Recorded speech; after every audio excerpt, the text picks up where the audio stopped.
xixi. Naquele momento, o restaurante inteiro pareceu congelar. As risadas ao redor da mesa ecoaram como punhaladas no meu peito. Eu, Aparecida Fernandes, 67 anos de vida, respeitada por todos no bairro, estava sendo humilhada publicamente pela minha própria família.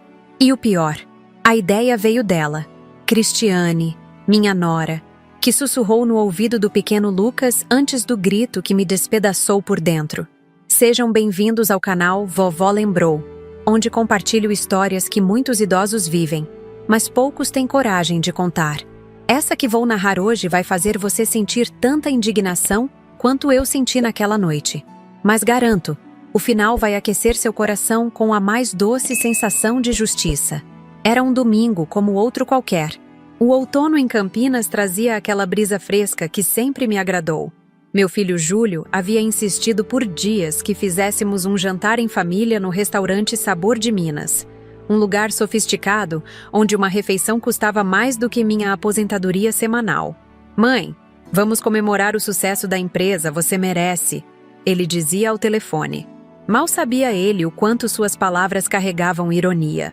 Passei a tarde toda me arrumando. Fui ao salão da Dona Teresa, minha cabeleireira há mais de 25 anos, fiz as unhas e vesti aquele vestido azul marinho que comprei para o aniversário de 15 anos da minha neta Roberta, filha da minha outra filha.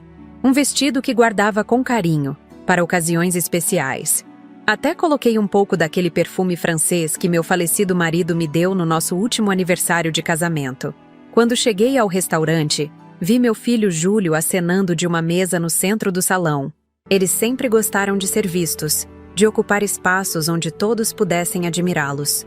O restaurante tinha aquelas toalhas de linho brancas, talheres de prata, taças de cristal que tilintavam a cada brinde. Um lugar onde pessoas ricas fingiam que problemas não existiam. Cristiane, minha nora, usava um vestido preto justo, daqueles de grife que ela fazia questão de mencionar o preço para quem quisesse ouvir, e para quem não quisesse também.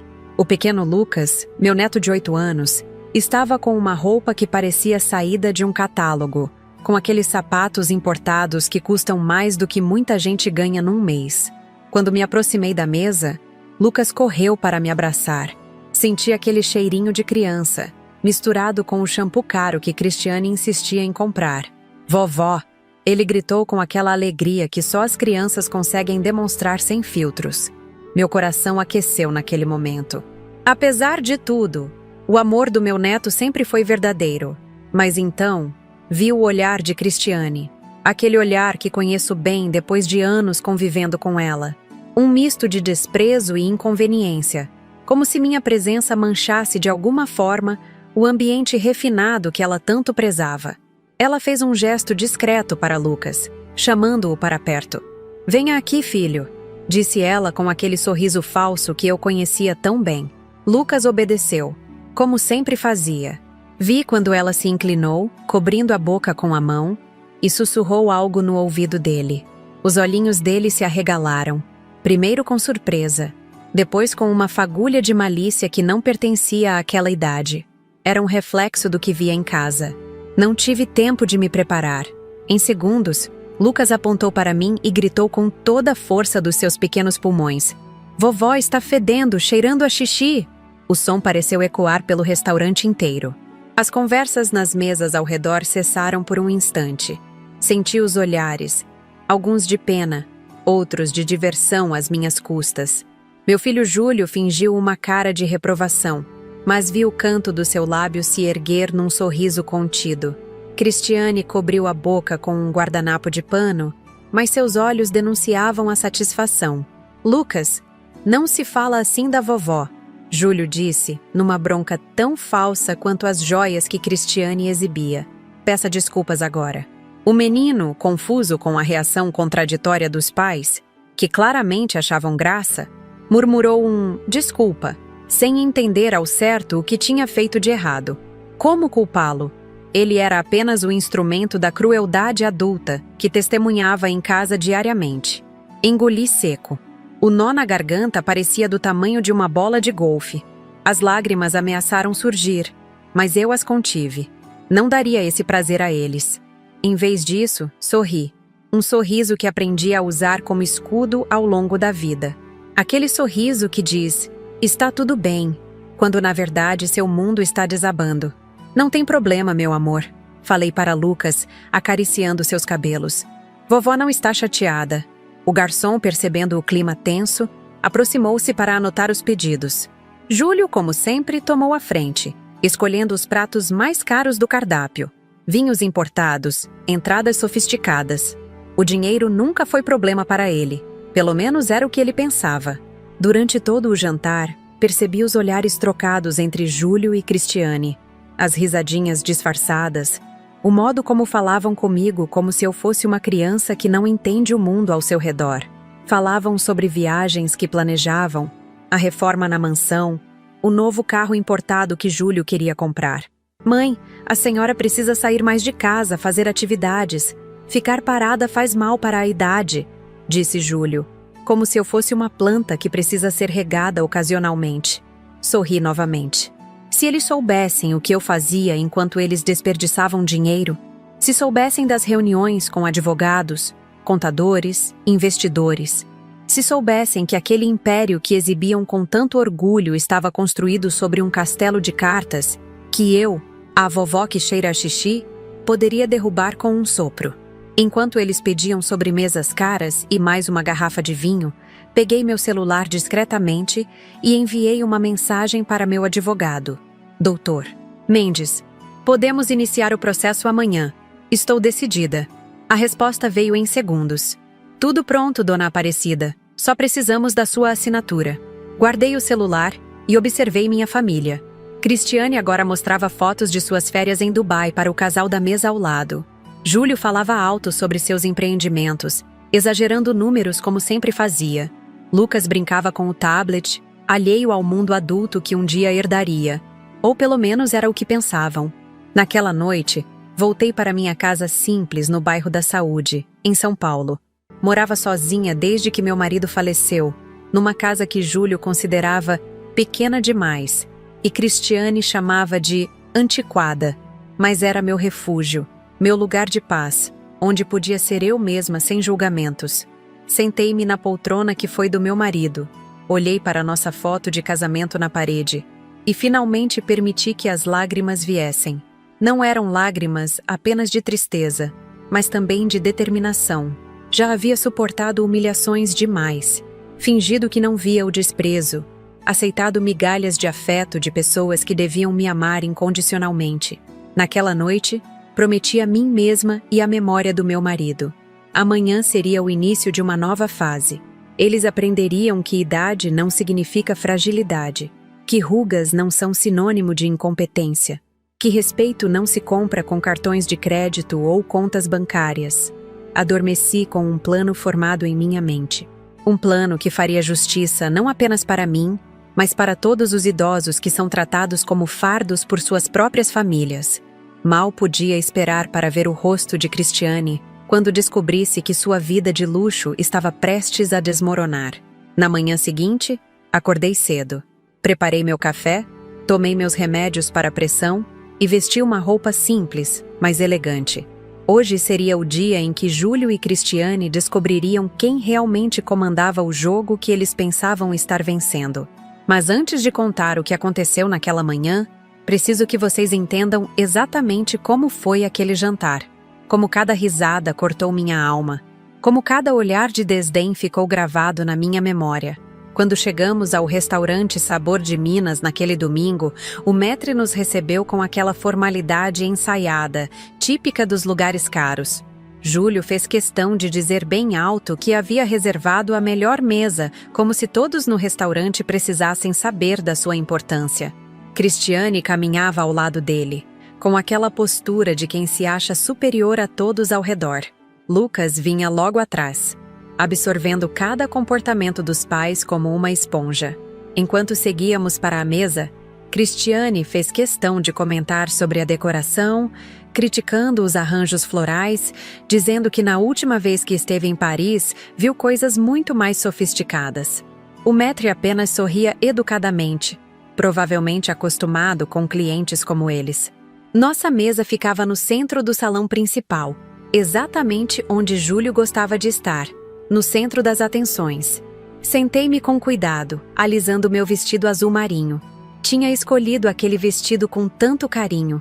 Passei horas me arrumando para aquela noite, pensando que seria uma oportunidade de me aproximar da família. Como eu estava enganada. Logo que nos sentamos, Júlio começou a falar sobre seus novos empreendimentos, sobre como estava conquistando o mercado imobiliário de Campinas. Cristiane complementava cada frase dele como se tivessem ensaiado, destacando o quão impressionante era o sucesso do marido. Ninguém perguntou sobre mim, como eu estava, o que andava fazendo. Era como se eu fosse apenas um adereço naquela mesa. O garçom veio anotar os pedidos de bebidas. Júlio, sem nem mesmo me consultar, pediu um vinho caríssimo que eu nem gostava.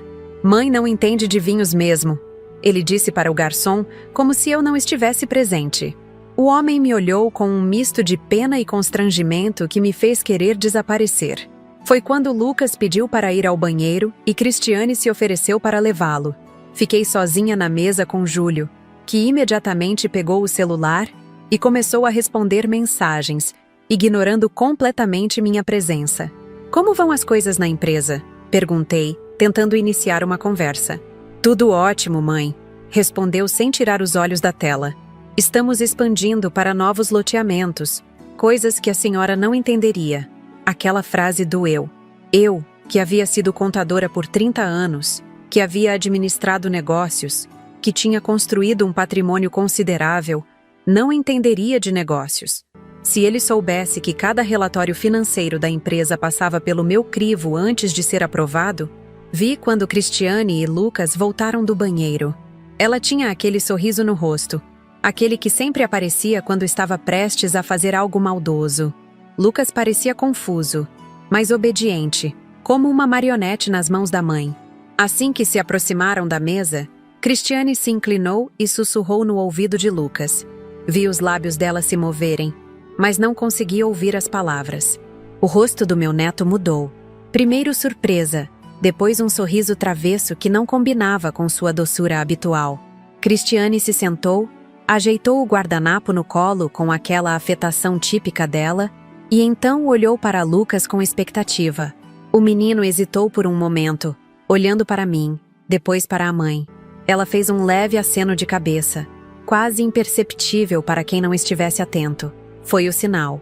Vovó está fedendo, cheirando a xixi! Lucas gritou, alto o suficiente para que não apenas nossa mesa, mas todo o restaurante ouvisse. O tempo pareceu congelar. As conversas nas mesas vizinhas cessaram abruptamente. Talheres pararam no ar. Olhos curiosos se voltaram para nossa mesa. Senti meu rosto queimar de vergonha. Um calor que começou no pescoço e subiu até as orelhas. Minhas mãos começaram a tremer e tive que apertá-las uma contra a outra para disfarçar. A risada de Cristiane veio primeiro, disfarçada por um guardanapo estrategicamente posicionado sobre a boca. Júlio tentou manter a compostura, mas logo se rendeu a um riso contido, disfarçando com uma falsa tosse. Um casal na mesa ao lado trocou olhares de reprovação. A senhora de cabelos grisalhos na mesa da direita me lançou um olhar de solidariedade que apenas intensificou minha humilhação. Lucas, não se fala assim da vovó, Júlio disse, numa bronca tão falsa que nem Lucas acreditou. O menino, percebendo que os pais achavam graça, ficou ainda mais animado com a atenção. Mas a mamãe disse que a vovó... Começou ele, antes de ser interrompido por Cristiane, que rapidamente cobriu a boca dele com a mão. Crianças dizem cada coisa, ela comentou para a mesa ao lado, como se fosse apenas uma travessura infantil, e não uma maldade calculada. Naquele momento, senti o peso de cada um dos meus 67 anos. Senti-me pequena, insignificante, descartável. Pensei no meu marido, José, que se estivesse vivo jamais permitiria tal desrespeito. Pensei na minha juventude, quando era respeitada por todos, quando minha opinião importava. Onde tinha ido parar aquela Aparecida forte, determinada? O garçom, percebendo o constrangimento, aproximou-se rapidamente para anotar os pedidos, tentando desviar a atenção do incidente. Júlio, como sempre, tomou a frente. Traga o filé mignon ao molho de vinho para todos. E para a sobremesa já reserve o cheesecake de frutas vermelhas. Comandou ele, sem consultar ninguém. Na verdade, disse eu, encontrando minha voz, eu prefiro o salmão grelhado, se não for incômodo. Júlio me olhou como se eu tivesse cometido um crime. Mãe, o filé daqui é o melhor da cidade. A senhora não vai gostar de peixe. Mesmo assim, prefiro o salmão. Insisti, numa pequena demonstração de resistência. Ele deu de ombros, visivelmente irritado por eu não seguir sua orientação. O garçom anotou meu pedido separadamente, com um discreto sorriso de aprovação que me deu um pequeno conforto. Durante o resto do jantar, fui praticamente ignorada. Júlio e Cristiane conversavam sobre suas vidas, seus planos de viagem, a reforma na piscina da mansão, a próxima troca de carro. Lucas brincava com um jogo no tablet que Cristiane havia trazido para mantê-lo ocupado. Ocasionalmente, Cristiane me lançava um olhar de superioridade, especialmente quando falava sobre os investimentos que estavam fazendo. Compramos ações daquela empresa de tecnologia, sabe? Triplicamos o investimento em 6 meses. Gabava-se ela. É claro que são coisas mais modernas dessa geração que entende de dinheiro. Mais uma alfinetada. Como se minha geração não entendesse de investimentos. Como se eu não tivesse sido a responsável por construir o patrimônio que agora eles esbanjavam. Quando o salmão chegou, estava perfeitamente grelhado, com ervas frescas e legumes coloridos. Mas mal consegui sentir o sabor. Cada garfada era acompanhada da lembrança daquele grito, das risadas, dos olhares. Mastiguei mecanicamente, engolindo junto com a comida toda a minha dignidade. No fim do jantar, quando veio a conta, Júlio fez questão de pagar com seu cartão Platinum, exibindo-o de forma que todos pudessem ver. Deixou uma gorjeta exageradamente alta, mais para impressionar do que por generosidade. Mãe, quer uma carona até sua casa? Perguntou ele, quando saíamos do restaurante. Havia um tom de obrigação em sua voz, não de genuíno interesse. Não, obrigada. Já chamei um táxi. Menti. Na verdade, pretendia caminhar um pouco antes de pegar um ônibus. Precisava do ar fresco, precisava me recompor, precisava planejar. Como quiser, respondeu ele, visivelmente aliviado por não ter que desviar do seu caminho. Lucas se aproximou para se despedir, meio hesitante, provavelmente confuso com tudo o que havia acontecido. Abaixei-me para abraçá-lo e senti seu pequeno corpo tenso. Ele não tinha culpa. Era apenas uma criança refletindo o ambiente em que vivia. A vovó te ama muito, sabia? Sussurrei no seu ouvido. Ele me abraçou forte então, como se pedisse desculpas sem saber como. Também te amo, vovó, respondeu ele, com aquela sinceridade que só as crianças possuem. Cristiane rapidamente o puxou pela mão. Vamos, Lucas. Está ficando tarde e você tem aula amanhã. E assim, vi meu filho, minha nora e meu neto entrarem na BMW reluzente e partirem, deixando-me sozinha na calçada do restaurante. Uma senhora de 67 anos, com um vestido azul marinho cuidadosamente escolhido e um coração partido. Caminhei lentamente até o ponto de ônibus, ignorando os olhares curiosos dos transeuntes. Uma senhora sozinha, àquela hora, naquele bairro elegante, era uma visão incomum. Quando o ônibus chegou, subi com dificuldade nos degraus altos. O motorista, um senhor de idade próxima à minha, esperou pacientemente que eu me acomodasse antes de partir. Aquele pequeno gesto de respeito quase me fez chorar. Durante todo o trajeto até minha casa no bairro da Saúde, fiquei olhando pela janela, vendo a cidade passar, as luzes, as pessoas. Pensei em como a vida tinha me levado até aquele ponto. Como eu, Aparecida Fernandes, que havia construído um império, estava sendo tratada como um fardo, como uma velha inútil. Quando finalmente cheguei em casa, a solidão me abraçou como uma velha amiga. Tirei os sapatos que apertavam meus pés, guardei o vestido azul marinho que agora carregava memórias amargas e tomei um longo banho quente. As lágrimas finalmente vieram, misturando-se com a água que escorria pelo meu rosto enrugado. Depois do banho, vestindo meu roupão confortável, sentei-me na poltrona da sala e olhei para a foto do meu falecido marido. José sorria daquela forma calorosa que sempre me fazia sentir segura. O que você faria no meu lugar, meu velho? Perguntei à foto. Quase pude ouvir sua voz rouca dizendo: o que você sabe que é certo, Cida. Foi então que tomei minha decisão. Peguei o telefone e disquei o número do Dr. Mendes, meu advogado de confiança há décadas. Não me importei com o horário tardio. Sabia que ele atenderia. Dona Aparecida? Respondeu ele com aquela formalidade respeitosa que sempre mantinha. Aconteceu alguma coisa? Sim, Dr. Mendes.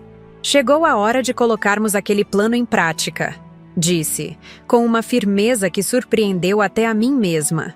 A senhora tem certeza? É uma decisão bastante drástica, alertou ele. Nunca tive tanta certeza em toda a minha vida, respondi. Houve um breve silêncio do outro lado da linha. Entendo. Podemos nos encontrar amanhã cedo no meu escritório para assinar os documentos necessários? Às 9 horas estarei lá, confirmei. Ao desligar o telefone, senti uma estranha calma me envolver. Não era vingança o que eu buscava. Era justiça. Era respeito. Era uma lição que meu filho e minha nora precisavam aprender. Naquela noite, dormi surpreendentemente bem, sem os pesadelos que costumavam me atormentar. Sonhei com José, jovem como quando nos conhecemos, sorrindo e dizendo que estava orgulhoso de mim. Na manhã seguinte, acordei antes mesmo do despertador tocar. Preparei-me com cuidado, escolhendo uma roupa discreta, mas elegante. Um conjunto de saia e blazer cinza que usava nas reuniões importantes. Prendi meus cabelos grisalhos num coque bem feito e passei apenas um batom discreto. Não era vaidade, era armadura. Enquanto tomava meu café, olhei pela janela da cozinha para o pequeno jardim que cultivava com tanto carinho. As begônias que havia plantado estavam começando a florescer, teimosas e resilientes como eu. Sorri ao ver aquelas flores coloridas, desafiando o concreto ao redor. Somos parecidas, murmurei para elas. Exatamente às 8h30, saí de casa. Preferi caminhar até o escritório do Dr. Mendes, que ficava a algumas quadras de distância. O movimento da caminhada sempre me ajudava a organizar os pensamentos, a fortalecer minhas decisões. O escritório do Dr. Mendes ocupava um andar inteiro de um prédio comercial antigo, mas bem conservado. Sua secretária, Dona Regina, me recebeu com aquele sorriso acolhedor que sempre me fazia sentir bem-vinda. Dona Aparecida, que bom vê-la. O doutor já está esperando, disse ela, conduzindo-me até a sala principal. Dr. Mendes estava de pé quando entrei, um gesto de respeito que me comoveu. Alto, com seus cabelos grisalhos e óculos de armação fina, ele emanava confiança e seriedade. Dona Aparecida, cumprimentou-me, indicando a cadeira em frente à sua mesa. Preparei todos os documentos conforme conversamos anteriormente. Sobre a mesa de mogno havia várias pastas organizadas, cada uma etiquetada cuidadosamente. Ele começou a explicar cada documento, cada cláusula, cada consequência legal das ações que estávamos prestes a tomar. Este aqui revoga a procuração que a senhora concedeu ao seu filho para administrar as empresas, explicou, mostrando-me onde assinar. Este outro transfere o controle acionário de volta para a senhora, efetivo imediatamente. Um por um, fui assinando os documentos que desmontariam o castelo de cartas construído por Júlio e Cristiane. Cada assinatura era um ato de libertação, de recuperação do controle da minha própria vida. E este último, disse Dr. Mendes, apresentando um documento mais espesso, é o que cancela sua responsabilidade como fiadora dos empréstimos empresariais e pessoais do seu filho. Hesitei por um momento, a caneta suspensa sobre o papel. Era o passo mais drástico, aquele que teria consequências mais imediatas e devastadoras para Júlio. Ele vai perder a casa? Perguntei, sentindo um último vestígio de dúvida maternal. Dr. Mendes ajustou os óculos, olhando-me com seriedade. Não imediatamente, mas se não conseguir arcar com as prestações, sim, eventualmente o banco executará a hipoteca. Respirei fundo, lembrando-me do olhar de Cristiane, das risadas no restaurante, do desrespeito acumulado por anos. Eles precisam aprender o valor do dinheiro, do trabalho honesto, disse, mais para mim mesma do que para ele. E assinei. Ao terminar, Dr. Mendes reuniu todos os documentos. Providenciarei o registro imediato de tudo. Até o final do dia, a situação estará oficializada. Quanto tempo até que eles percebam? Perguntei. Provavelmente amanhã, quando tentarem fazer alguma movimentação financeira, respondeu ele. A senhora quer que eu os notifique formalmente ou prefere fazer isso pessoalmente? Pensei por um momento. Deixe que descubram por si mesmos primeiro. Depois conversarei com meu filho. Saí do escritório sentindo-me mais leve, mais forte do que me sentira em anos. Não era apenas o alívio de ter tomado uma decisão difícil. Era a sensação de ter recuperado algo que havia perdido, minha dignidade. No caminho de volta para casa, passei por uma floricultura e comprei um vaso de orquídeas brancas, as favoritas de José. Levei-as para casa e coloquei-as na mesinha da sala, ao lado da foto dele. Está feito, meu velho, disse para a fotografia sorridente. Agora é esperar a tempestade chegar. E chegaria mais rápido do que eu imaginava. Naquela mesma tarde, enquanto arrumava meus antigos livros de contabilidade no escritório improvisado que mantinha em casa, o telefone tocou. Era Marlene, minha amiga de décadas, a única pessoa além do Dr. Mendes que sabia dos meus planos. E então, Cida, fez mesmo o que me disse que ia fazer? Perguntou ela, a voz misturando preocupação e curiosidade. Fiz, Marlene. Acabei de voltar do escritório do Dr. Mendes. Está tudo assinado e registrado. Respondi enquanto me sentava na cadeira de balanço perto da janela. Meu Deus do céu! E agora? O que você espera que aconteça? Olhei para o jardim lá fora, onde as begônias teimosas continuavam a florescer. Justiça, Marlene. Apenas justiça. Você sabe que eles vão ficar furiosos, não é? O Júlio, principalmente. Ele sempre teve aquele gênio forte, igual ao pai. Sorri ao pensar na comparação. Júlio pode ter herdado a aparência do José, mas não herdou seu caráter. José jamais permitiria que alguém desrespeitasse a própria mãe. Marlene ficou em silêncio por alguns segundos. Éramos amigas há tanto tempo que podíamos entender os silêncios uma da outra.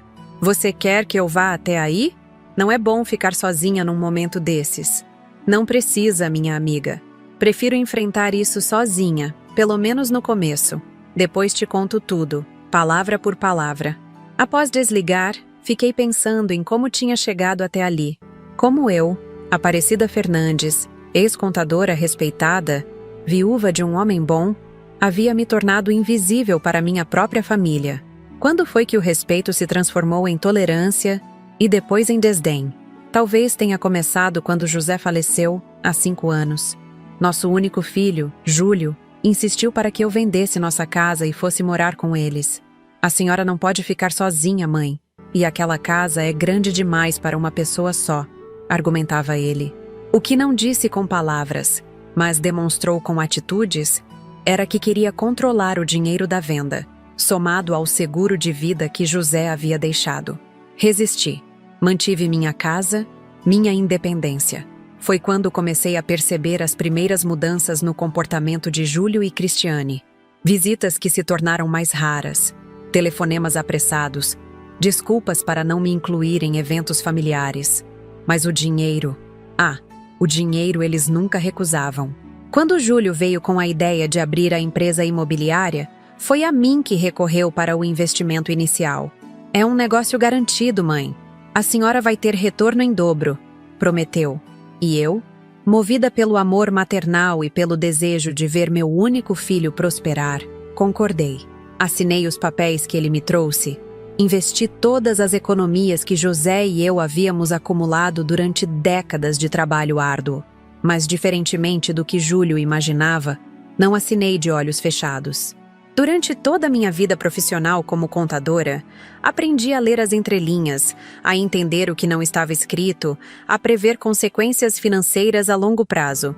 Por isso, trabalhei secretamente com o Dr. Mendes para garantir que, embora o dinheiro fosse investido na empresa de Júlio, o controle acionário permaneceria comigo. Montamos uma estrutura societária onde eu aparecia como sócia minoritária nos documentos que Júlio via, mas como controladora majoritária nos registros oficiais. Era uma rede de proteção que eu esperava nunca precisar usar. Uma precaução que o Dr. Mendes sugeriu e que, no fundo, eu sabia ser necessária. Da mesma forma, Quando Júlio e Cristiane decidiram comprar a mansão no condomínio Jardins de Ipanema, veio o pedido. Mãe, só preciso que a senhora assine como fiadora. É pura formalidade. A empresa está indo super bem. E mais uma vez, assinei. Mas novamente, com a ajuda do doutor Mendes, inseri cláusulas que me permitiam revogar a fiança a qualquer momento. Durante anos, mantive essa estrutura em segredo. Observava de longe o império que Júlio acreditava ter construído sozinho. Vi como ele e Cristiane escalaram rapidamente na vida social de Campinas. Como exibiam riqueza e sucesso. Como criavam Lucas em meio ao luxo e ostentação. E durante todo esse tempo, esperei. Esperei que reconhecessem o valor da família, da humildade, do respeito. Esperei em vão. Enquanto essas memórias fluíam, o sol começava a se pôr. Acendi as luzes da sala e preparei um chá de camomila. Sabia que precisaria de toda a calma possível para os dias que viriam. Sentei-me novamente na cadeira de balanço, observando as fotos da família espalhadas pela estante. Júlio quando criança, sorrindo sem os dentes da frente. Júlio adolescente, orgulhoso com seu primeiro troféu de natação. Júlio adulto, ao lado de Cristiane no dia do casamento. Lucas recém-nascido nos meus braços. O telefone tocou novamente, interrompendo meus pensamentos. Era um número que não reconheci imediatamente. Alô? Senhora Aparecida Fernandes? Uma voz masculina, formal. Sim, sou eu. Aqui é Renato, do Banco Mercantil.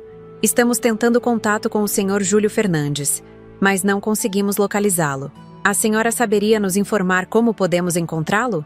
É um assunto urgente relacionado às contas da empresa. Então já havia começado. As engrenagens estavam se movendo mais rápido do que eu imaginava. Sinto muito, mas não sei onde meu filho está no momento. Talvez esteja em reunião, respondi, mantendo a voz calma. Entendo. Se a senhora tiver contato com ele, poderia pedir que nos retorne com urgência?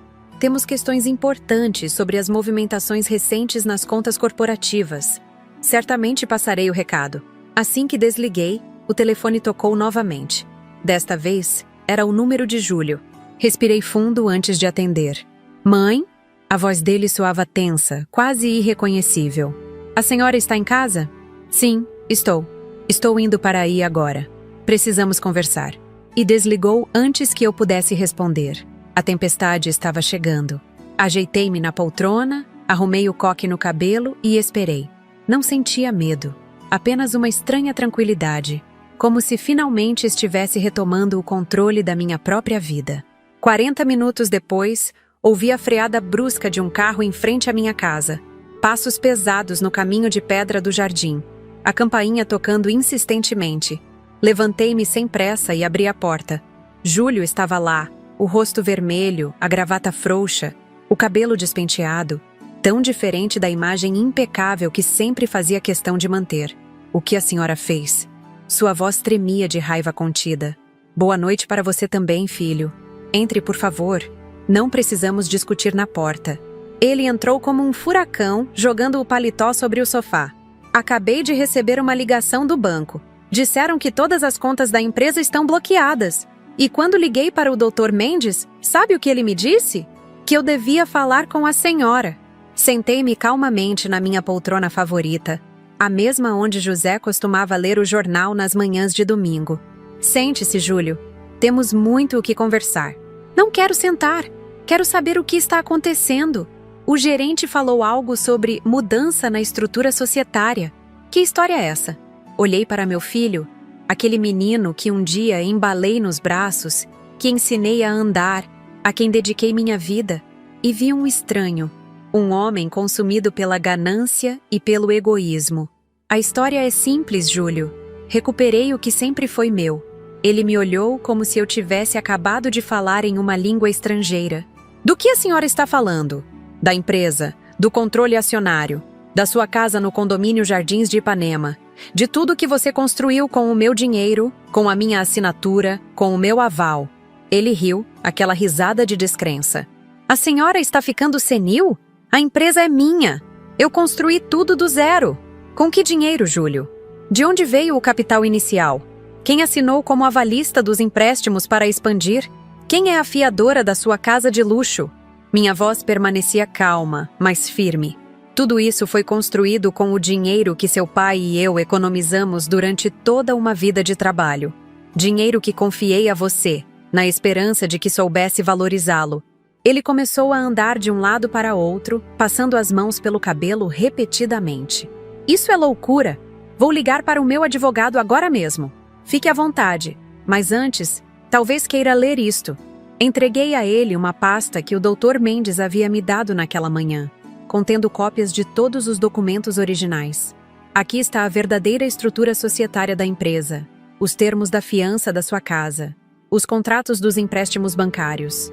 Tudo com a minha assinatura como controladora, não como simples investidora. Vi o rosto de Júlio empalidecer enquanto folheava os documentos. Suas mãos tremiam. Isso não pode ser verdade. A senhora me enganou todo esse tempo? Não, filho. Apenas me protegi. Criei uma rede de segurança que esperava nunca precisar usar.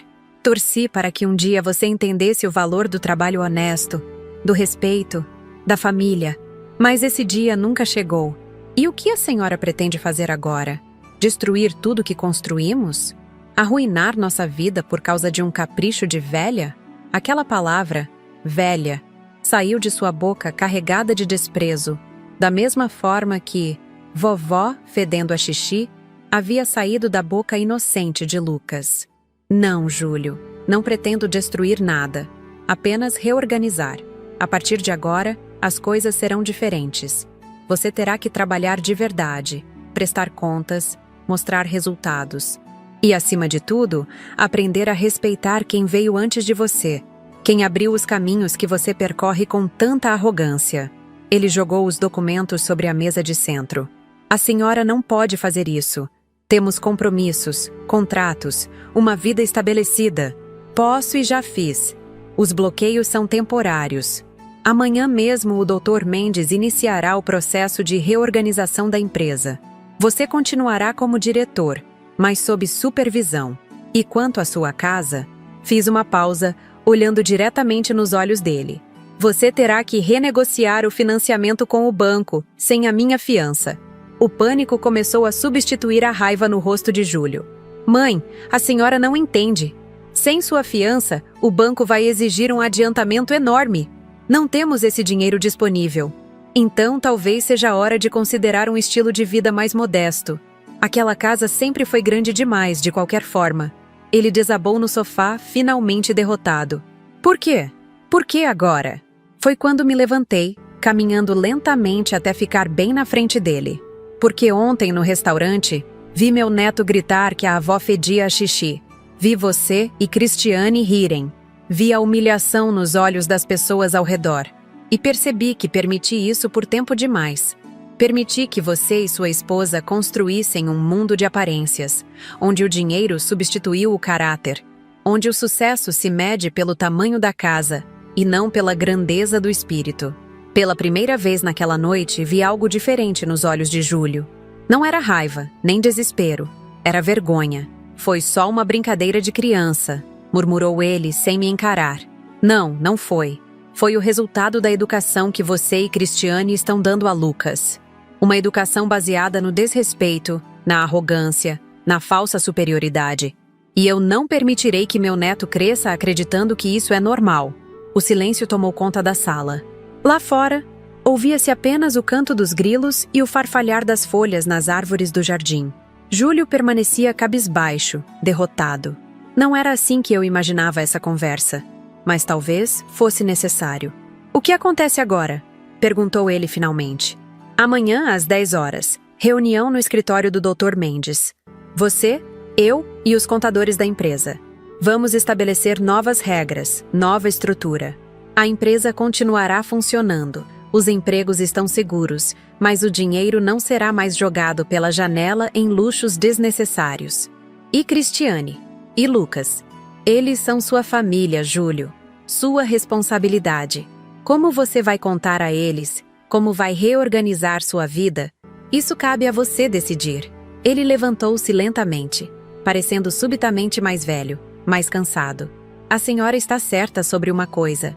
Pai nunca teria permitido que faltassem com respeito à senhora. Pegou o paletó do sofá e caminhou em direção à porta. Estarei lá amanhã. Quando a porta se fechou atrás dele, senti minhas pernas fraquejarem. Apoiei-me na parede mais próxima, sentindo o coração acelerar. Não era um mal-estar físico, era a emoção represada finalmente encontrando escape. Lágrimas silenciosas correram pelo meu rosto. Não chorava de tristeza, mas de alívio, como se um peso enorme tivesse sido retirado dos meus ombros. Por anos carregara não apenas a responsabilidade financeira de sustentar o estilo de vida extravagante do meu filho, mas também o peso do desrespeito diário, das pequenas humilhações, da crescente invisibilidade. Voltei para minha poltrona e olhei novamente para a foto de José. Fiz o que tinha que ser feito, meu velho. Espero que entenda.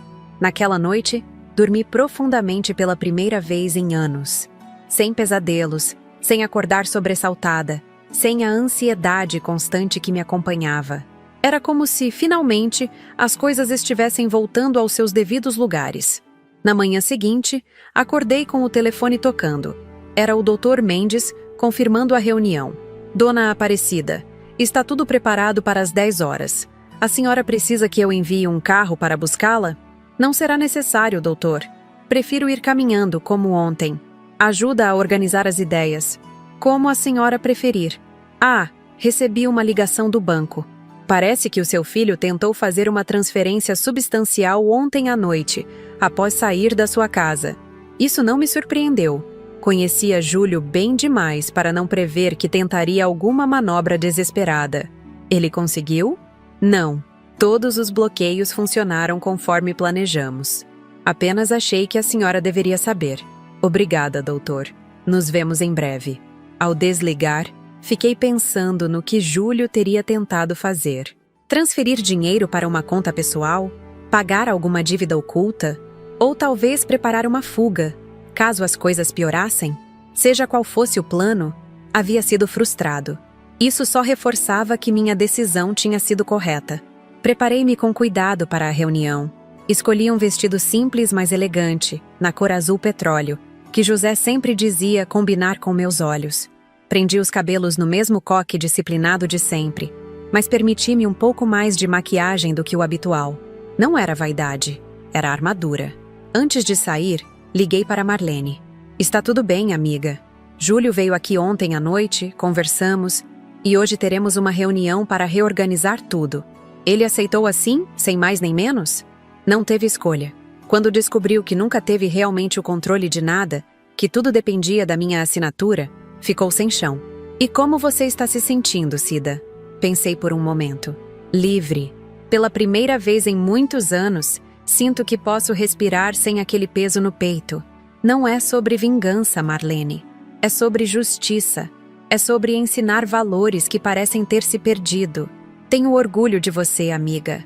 Muitas no seu lugar teriam se curvado, teriam aceitado o papel de vovó inútil que só serve para abrir a carteira. Sorri ao telefone. Bem, essa vovó aqui pode até cheirar a xixi de vez em quando, mas ainda sabe como dar uma lição inesquecível. Rimos juntas, e aquela risada me deu ainda mais força para o que estava por vir. Desliguei prometendo contar todos os detalhes da reunião depois. Saí de casa pontualmente às 9h15. O dia estava claro, com aquele céu azul de outono que sempre me encantou.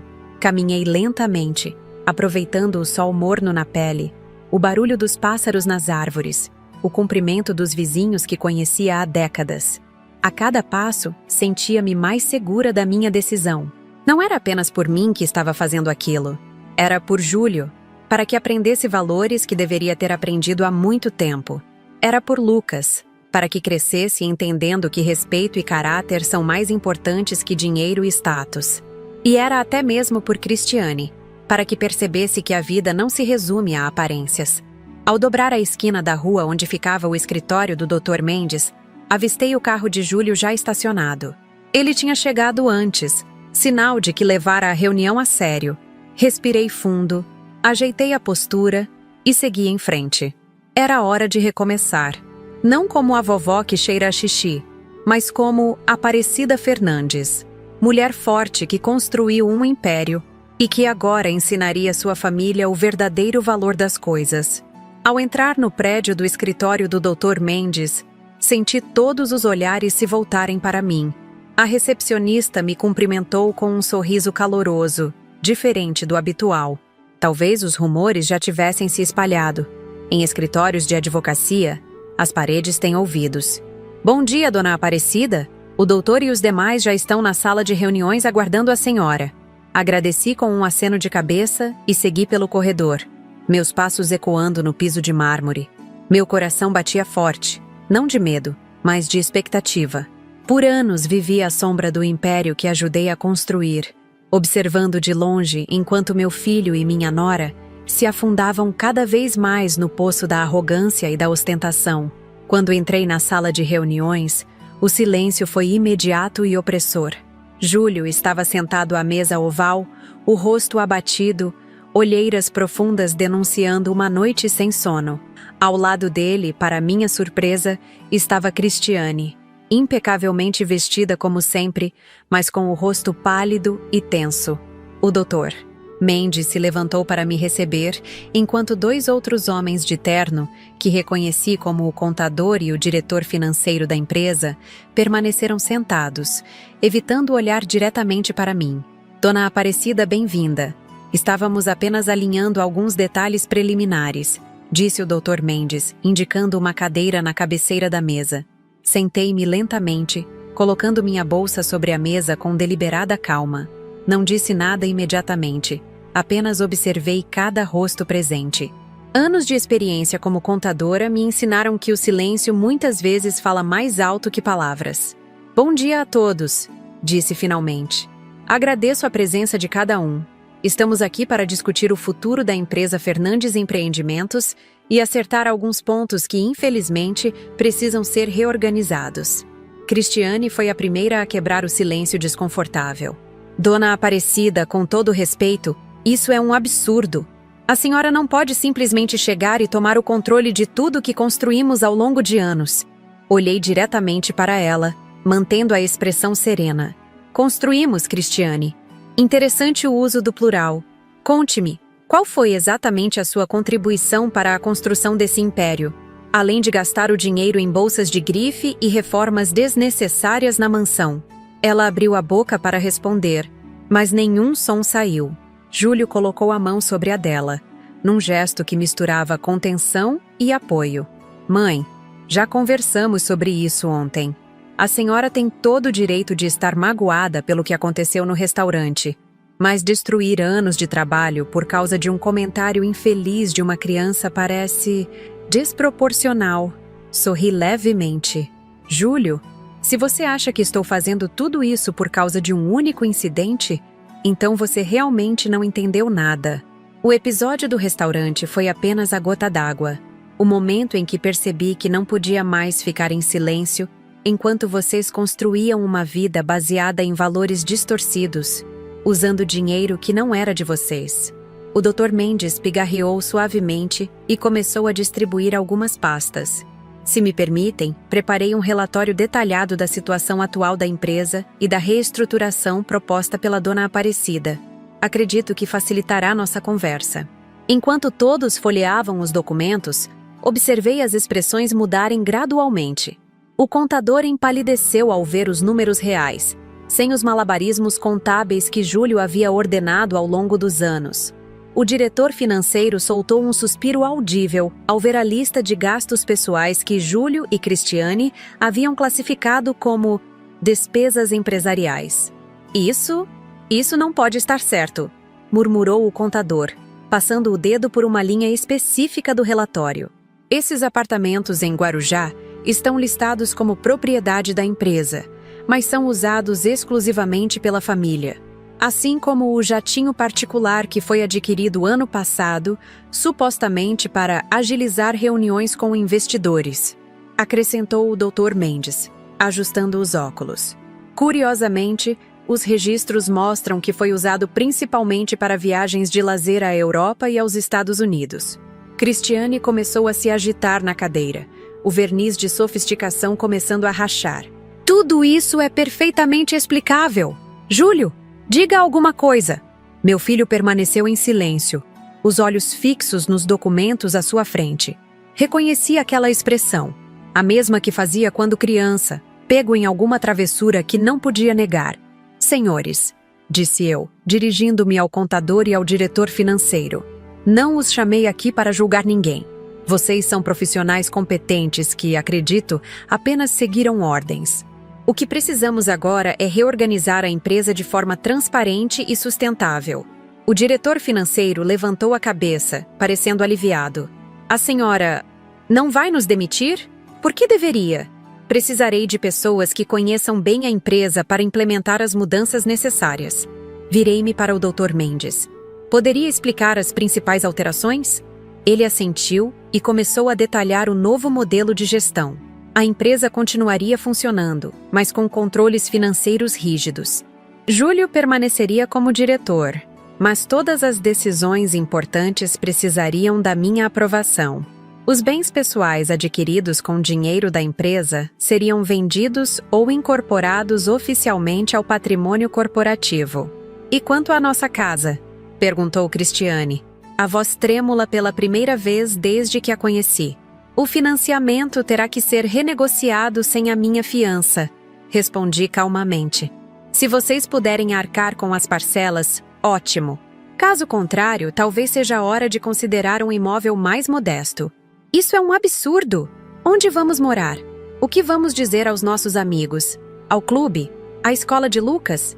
A voz dela subiu várias oitavas, beirando a histeria. Foi quando Júlio finalmente falou, a voz baixa, mas firme. Vamos nos adaptar, Cristiane. Como deveríamos ter feito há muito tempo. O olhar de incredulidade que ela lançou ao marido quase me fez sentir pena. Quase. A reunião continuou por mais 2 horas, discutindo detalhes, números, prazos. O Dr. Mendes conduziu tudo com a eficiência que sempre admirei, enquanto eu ocasionalmente intervinha para esclarecer algum ponto. Júlio permaneceu surpreendentemente cooperativo, fazendo perguntas pertinentes, concordando com os termos propostos. Cristiane, por outro lado, oscilava entre um silêncio rancoroso e explosões de indignação. Ao final, quando os documentos foram assinados e os detalhes acertados, o contador e o diretor financeiro se retiraram, visivelmente aliviados por manterem seus empregos. Ficamos apenas eu, Júlio, Cristiane e o Dr. Mendes. Bem, acredito que concluímos o essencial por hoje, disse o advogado, organizando suas anotações. Alguma pergunta final? Cristiane levantou-se abruptamente, pegando sua bolsa de grife. Tenho apenas uma pergunta para a senhora, dona Aparecida. Está satisfeita agora? Conseguiu o que queria? Destruir nossa vida por causa do seu orgulho ferido? Mantive a calma, olhando-a diretamente nos olhos. Não, Cristiane, não destruí a vida de vocês. Apenas retirei o tapete de ilusões sobre o qual vocês estavam dançando. Vocês ainda têm tudo que realmente importa. Saúde, juventude, um filho maravilhoso e agora a oportunidade de construir algo real, baseado no trabalho honesto e não em aparências. Ela riu, um som amargo e cortante. A senhora é cruel. Vamos, Júlio. Não temos mais nada para fazer aqui. Para minha surpresa, meu filho não se moveu. Pode ir na frente. Vou buscar Lucas na escola e explicar a situação a ele. Preciso pensar um pouco. O olhar que Cristiane lançou ao marido continha tanto desprezo que senti um aperto no peito. Sem dizer mais nada, ela saiu batendo a porta. Ficamos em silêncio por alguns momentos, até que o Dr. Mendes discretamente se retirou, deixando-me a sós com meu filho. Ela vai pedir o divórcio, sabia?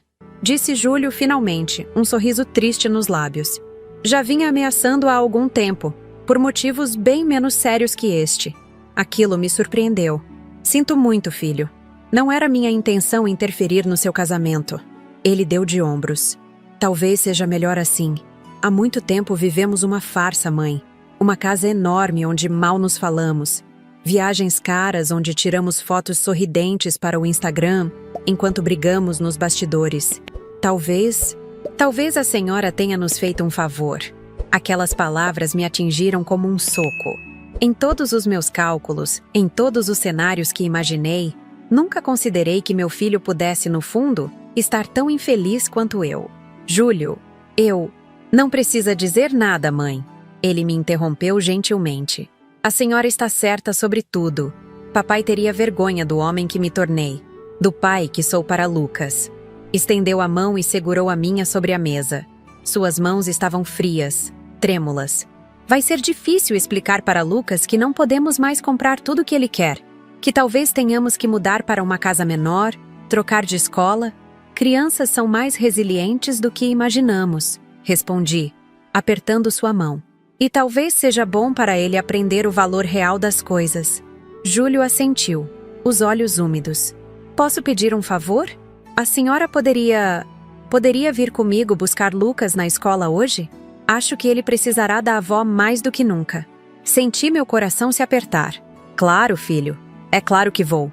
Saímos juntos do escritório, caminhando lado a lado pelas ruas de São Paulo. Não conversamos muito, cada um perdido em seus próprios pensamentos.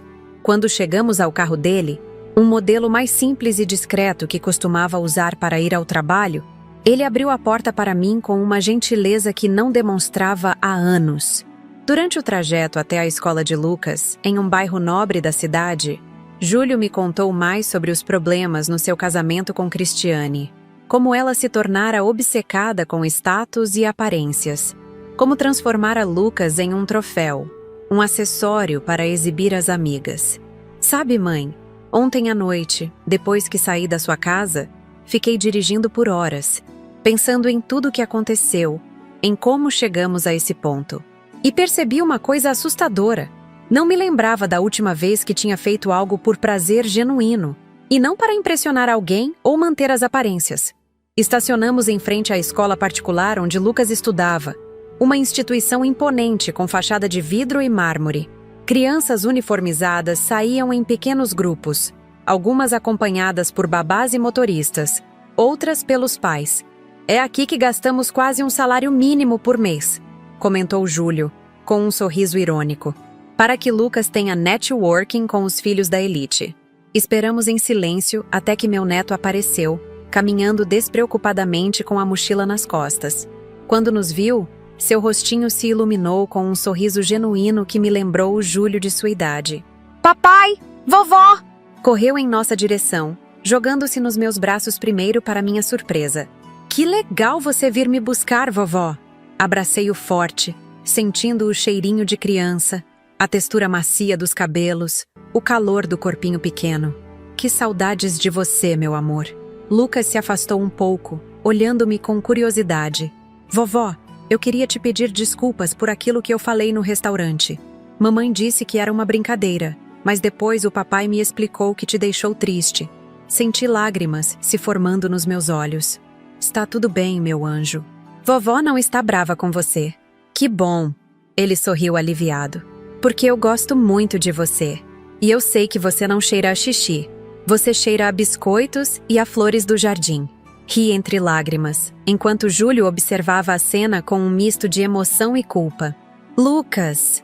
Meu filho se agachou para ficar na altura do menino. Que tal irmos tomar um sorvete com a vovó? Temos algumas coisas importantes para conversar. Sorvete! Os olhos dele brilharam. Pode ser naquela sorveteria cara do shopping? Júlio trocou um olhar comigo antes de responder. Não, filho. Vamos naquela sorveteria simples perto da casa da vovó. Aquela onde eu ia quando tinha a sua idade. Lucas franziu a testa, confuso. Mas mamãe disse que só podemos ir em lugares chiques. Pois é sobre isso que precisamos conversar, campeão. Respondeu Júlio, bagunçando os cabelos do filho. Sobre como as coisas mais gostosas e mais importantes nem sempre são as mais caras. Seguimos para a sorveteria no bairro da Saúde, um estabelecimento familiar que existia há décadas. O lugar estava praticamente igual a quando Júlio era criança. As mesmas mesinhas de fórmica, os mesmos sabores tradicionais, o mesmo atendimento caloroso. Olha só quem voltou! Exclamou o Sr. Antônio, o dono já idoso que ainda fazia questão de atender pessoalmente. Júlio Fernandes? E quem é esse rapazinho? Este é meu filho, Lucas, apresentou Júlio orgulhoso. E esta senhora elegante o senhor já conhece, minha mãe. Dona Aparecida. Quanto tempo? Continua bonita como sempre. Corei com o elogio, enquanto Lucas olhava ao redor, nitidamente deslocado naquele ambiente simples, tão diferente dos lugares sofisticados aos quais estava acostumado. Sentamos numa mesinha perto da janela, com nossos sorvetes de creme, chocolate e morango. Sabores simples que faziam Júlio sorrir com nostalgia. Foi ali, entre colheradas de sorvete e risadas, que ele começou a explicar para Lucas as mudanças que viriam. Filho, lembra quando lemos aquela história sobre o príncipe que se disfarçou de mendigo para conhecer o mundo real? Lucas assentiu intrigado. Pois é, nossa vida vai ser um pouco assim agora. Vamos simplificar as coisas. Talvez tenhamos que mudar para uma casa menor. Talvez você tenha que mudar de escola. Os olhos do menino se arregalaram. Mas por quê? Fizemos algo errado? Não, campeão. É que, às vezes, a gente precisa voltar ao básico para lembrar o que realmente importa. Júlio olhou para mim buscando apoio. Sabe, Lucas, intervim suavemente. Quando seu pai era pequeno como você, morávamos numa casa simples, muito menor que a sua. Ele ia para uma escola pública, brincava na rua com os vizinhos e éramos muito felizes. Verdade, papai? Perguntou Lucas entre uma colherada de sorvete. Verdade. Foram os melhores anos da minha vida, embora eu tenha demorado para perceber isso. Júlio parecia emocionado. E sabe qual era a melhor parte? Aos domingos, eu e sua vovó fazíamos biscoitos juntos. Depois íamos ao parque, ou ao cinema, ou simplesmente ficávamos em casa jogando jogos de tabuleiro. E a gente pode fazer isso agora? Perguntou Lucas, os olhos brilhando com uma empolgação genuína que me emocionou. Podemos, filho. Podemos fazer isso e muito mais. Mas observando aquela cena, senti uma paz que não experimentava há anos. Meu plano de vingança tinha se transformado em algo completamente diferente. Uma chance de recomeço, de reconexão, de redescoberta dos valores que realmente importavam. Quando terminamos os sorvetes e voltamos para o carro, Lucas sentou no meu colo no banco de trás, contra todas as regras de segurança, apenas por alguns momentos, para me dar um abraço apertado. Vovó, ele sussurrou no meu ouvido. Eu prefiro muito mais essa sorveteria simples do que aquelas chiques que a mamãe me leva. O sorvete é muito mais gostoso. Sorri, acariciando seus cabelos. Às vezes as coisas mais simples são as melhores, meu amor. Júlio, pelo retrovisor, observava a cena com um sorriso sereno. Nossos olhares se cruzaram e, naquele momento silencioso, compartilhamos uma compreensão profunda. Não eram os bloqueios bancários, nem a perda do controle da empresa, nem a ameaça de perder a mansão que haviam realmente abalado meu filho. Era o despertar para uma verdade que ele, no fundo, já conhecia. A vida que construíra era um castelo de areia, bonito por fora, vazio por dentro. E agora, diante das ruínas desse castelo, surgia a oportunidade de construir algo novo, algo verdadeiro, algo que nenhum banco poderia bloquear, nenhum tribunal poderia dividir, nenhuma ostentação poderia substituir. Uma família real, unida não por aparências e posses, mas por amor e respeito. A vingança silenciosa que planejei acabou se revelando muito mais poderosa do que imaginei. Não apenas recuperei o controle do meu dinheiro, mas também ajudei a recuperar algo muito mais precioso, a alma do meu filho. As semanas seguintes trouxeram mudanças que nem nos meus sonhos mais ousados eu poderia ter imaginado. A vida tem dessas coisas. Quando pensamos que estamos no controle, ela nos surpreende com reviravoltas que transformam tudo o que conhecíamos. 3 dias depois daquela tarde na sorveteria, recebi uma ligação de Júlio. Sua voz soava diferente, mais leve talvez, apesar das circunstâncias difíceis. Mãe, Cristiane saiu de casa, disse ele sem rodeios. Levou as roupas, as joias, tudo o que conseguiu carregar. Disse que não vai viver como uma pobretona e que vai para a casa dos pais até resolvermos a situação. Fechei os olhos por um momento, sentindo um misto de emoções contraditórias. Por um lado, sentia uma pontada de culpa por ter desencadeado a crise que agora separava uma família. Por outro, não podia deixar de pensar que talvez fosse o melhor para todos. Sinto muito, filho. Como Lucas está lidando com isso? Um suspiro cansado do outro lado da linha. Surpreendentemente bem. Ele chorou um pouco quando ela se despediu, mas depois ficou mais tranquilo. Acho que as crianças percebem mais do que imaginamos. Ele provavelmente já sentia a tensão entre nós há muito tempo. E você? Como está se sentindo? Houve uma pausa longa antes da resposta. Aliviado, para ser sincero. É como se tivesse tirado um peso das costas. Um casamento de aparências é exaustivo, mãe. Depois daquela conversa, começamos uma nova rotina. Júlio e Lucas passaram a me visitar quase diariamente. No início, eram visitas tensas, carregadas de incertezas. Lucas perguntava constantemente pela mãe, que ligava apenas uma vez por semana, sempre com desculpas para não vê-lo pessoalmente. Júlio tentava explicar ao filho, com palavras simples, que a mãe precisava de um tempo para organizar as ideias. Enquanto isso, o império financeiro que havíamos construído sofria uma reestruturação completa. Com a ajuda do Dr. Mendes e de uma equipe de contadores honestos, organizamos as finanças da empresa, cortamos gastos desnecessários, renegociamos contratos. Foi um processo doloroso, mas necessário. A mansão no condomínio Jardins de Ipanema teve que ser colocada à venda. Sem minha fiança, o banco exigiu um adiantamento que Júlio não tinha condições de pagar. Era o fim de um sonho para muitos, mas para mim, era apenas o fechamento de um capítulo que nunca deveria ter sido escrito. Numa tarde de sábado, cerca de um mês após nossa reunião no escritório do Dr. Mendes, Júlio apareceu na minha porta com 2 malas grandes e Lucas segurando a mochila da escola.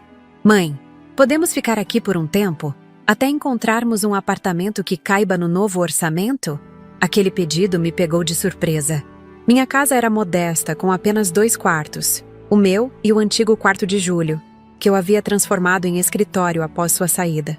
Era apertado para 3 pessoas, mas o brilho de esperança nos olhos do meu filho me impediu de hesitar. É claro que podem. Esta sempre será a casa de vocês.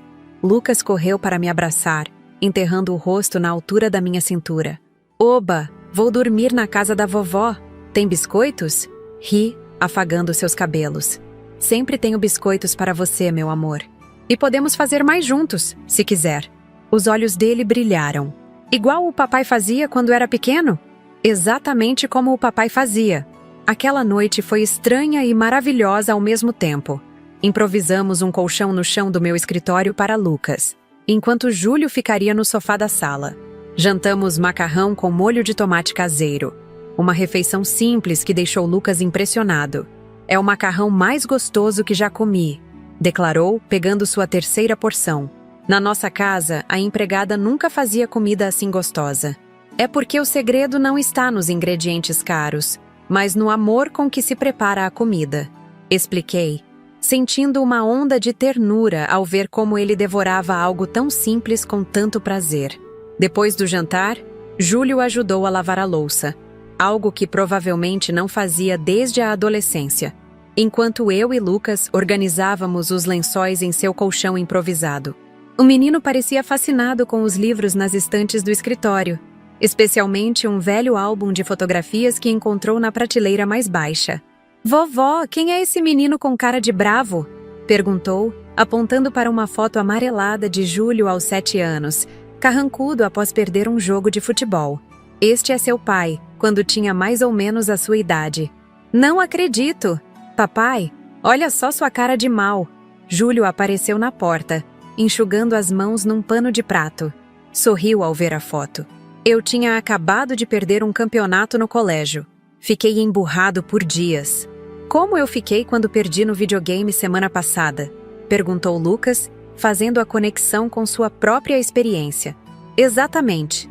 Algumas coisas não mudam, mesmo depois de tantos anos. E assim começamos nossa nova vida.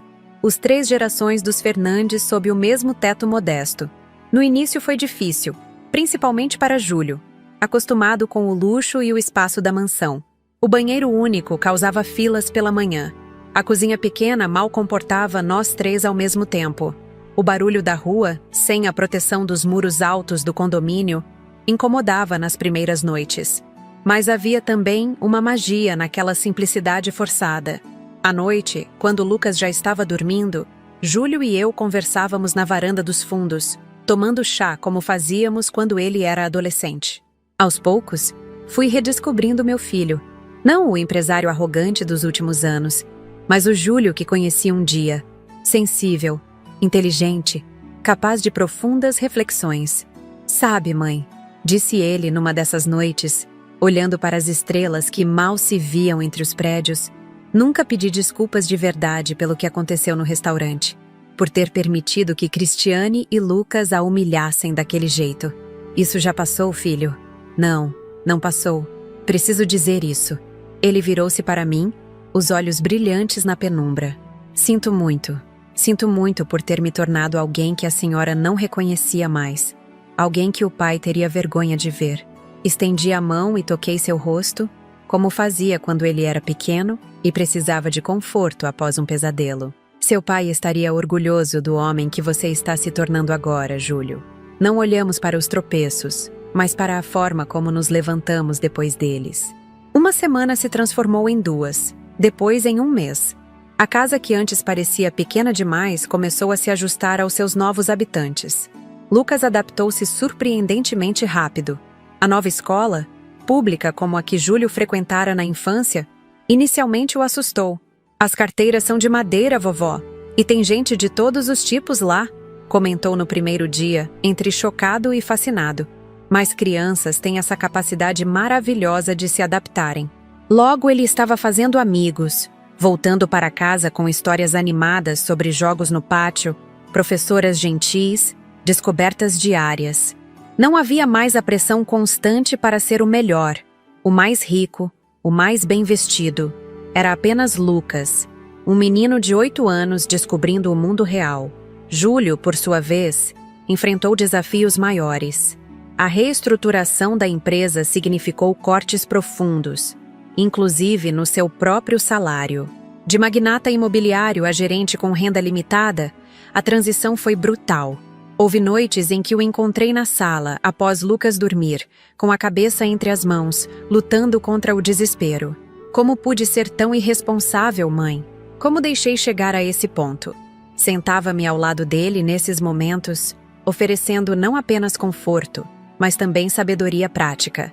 Afinal, eu não era apenas sua mãe, mas uma contadora experiente que conhecia os meandros financeiros como poucos.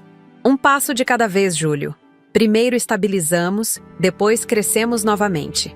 Mas desta vez, com bases sólidas. E assim fizemos. Júlio se dedicou à empresa como nunca antes. Sem o luxo para distraí-lo, sem a pressão social de Cristiane, ele mergulhou no trabalho com uma energia renovada. Descobriu que tinha talento real para negócios quando não estava tentando impressionar os outros ou manter aparências. Os primeiros resultados positivos começaram a aparecer em cerca de 2 meses. Um contrato importante que parecia perdido foi recuperado. Um terreno que estava parado há anos finalmente começou a ser desenvolvido. Funcionários que antes viam Júlio como um patrão arrogante começaram a respeitá-lo como um líder que agora trabalhava ao lado deles, entendendo cada aspecto do negócio. Em casa, nossa rotina ganhou contornos de uma felicidade simples que eu não experimentava desde os tempos em que José era vivo. Nas manhãs de domingo fazíamos biscoitos juntos. Eu, Júlio e Lucas cobertos de farinha da cabeça aos pés, rindo das formas estranhas que Lucas criava. À tarde, íamos ao parque do bairro, onde Lucas brincava com outras crianças enquanto Júlio e eu conversávamos sentados num banco, observando. Ele está diferente, não está? Comentou Júlio numa dessas tardes, observando Lucas correr livremente com um grupo de crianças. As roupas simples sujas de terra, o rosto corado de alegria genuína.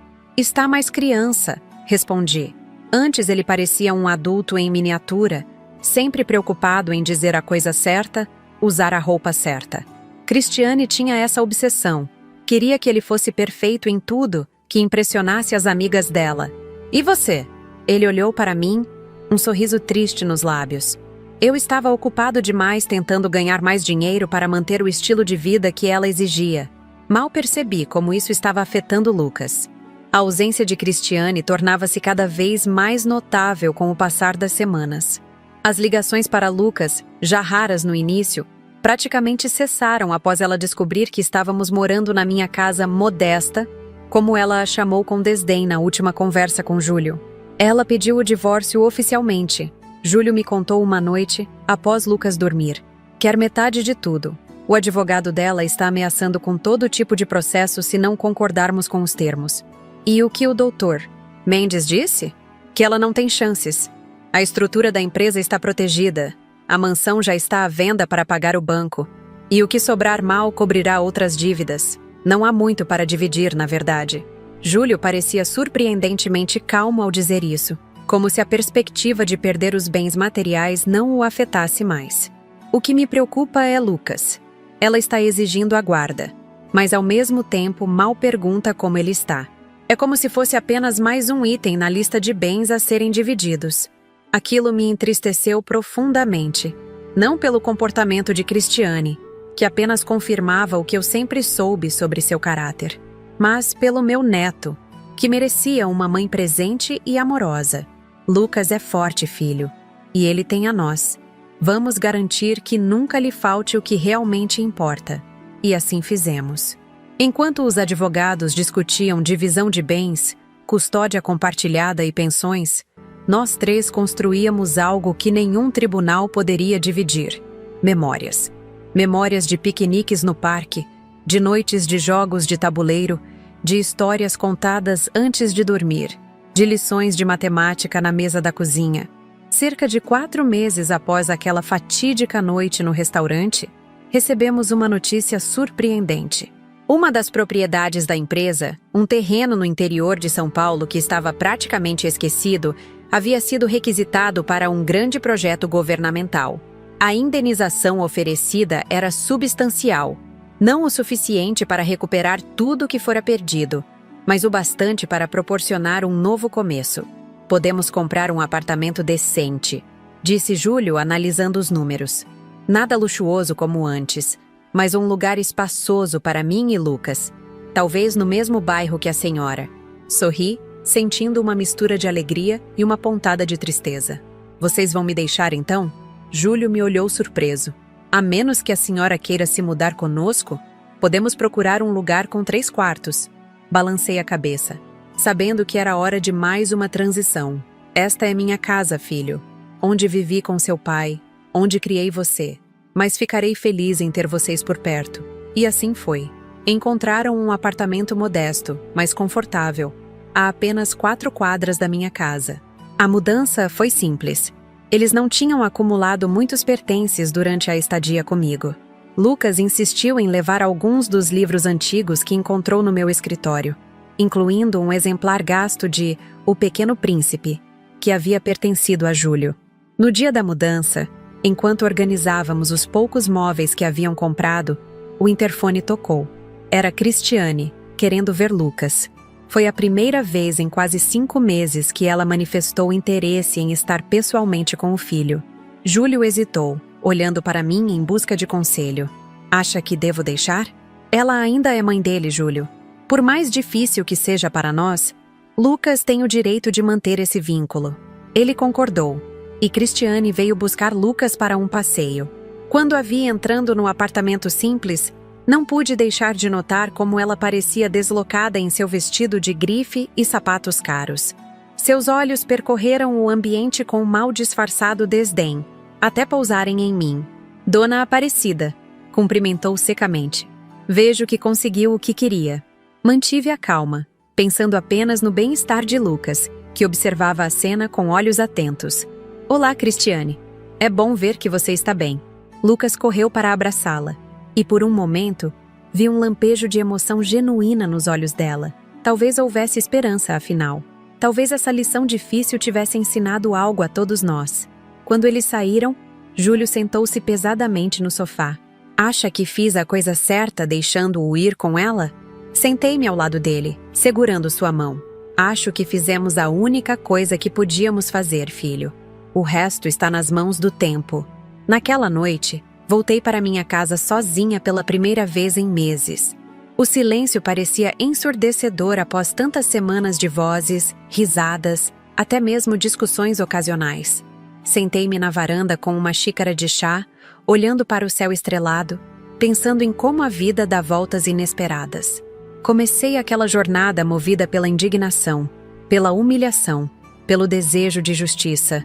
Planejei uma vingança que acabou se tornando uma redenção. Queria apenas recuperar o controle do meu dinheiro, mas acabei recuperando algo muito mais precioso: minha família. E enquanto as estrelas brilhavam silenciosamente acima, pensei em José, em como ele estaria orgulhoso do homem que Júlio estava se tornando, do menino maravilhoso que Lucas era.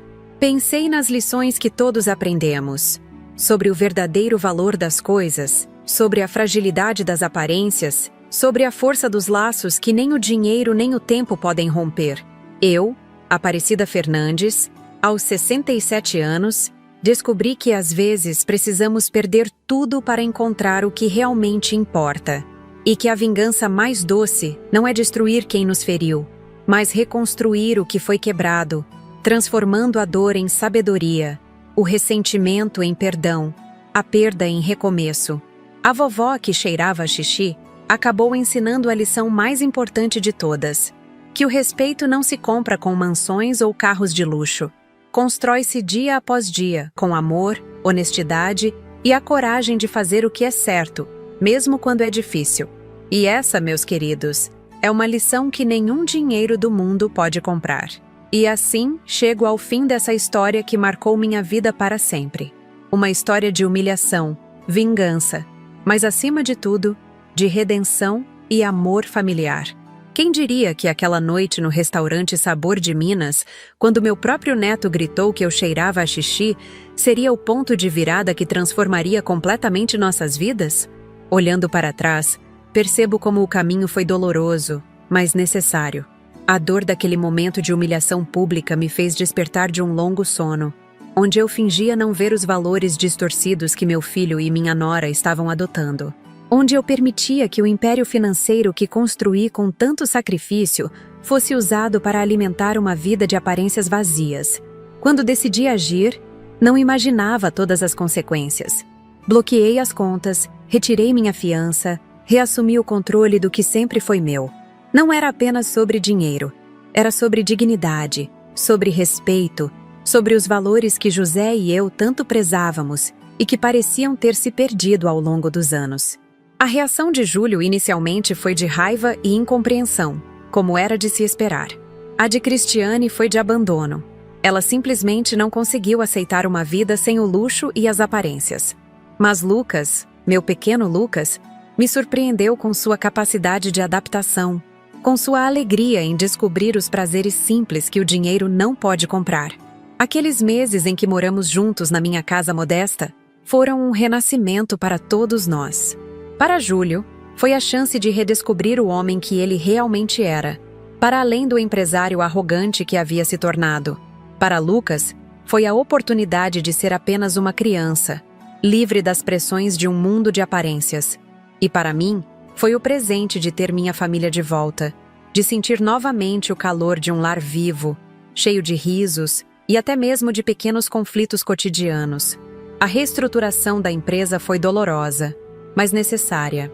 Cortamos o supérfluo, vendemos o que era apenas para ostentação, reorganizamos as finanças com base em princípios sólidos e éticos. Não recuperamos todo o império de antes. E talvez isso tenha sido o melhor. Construímos algo menor, mas mais sólido. Algo baseado em trabalho honesto e não em aparências. O divórcio de Júlio e Cristiane era inevitável.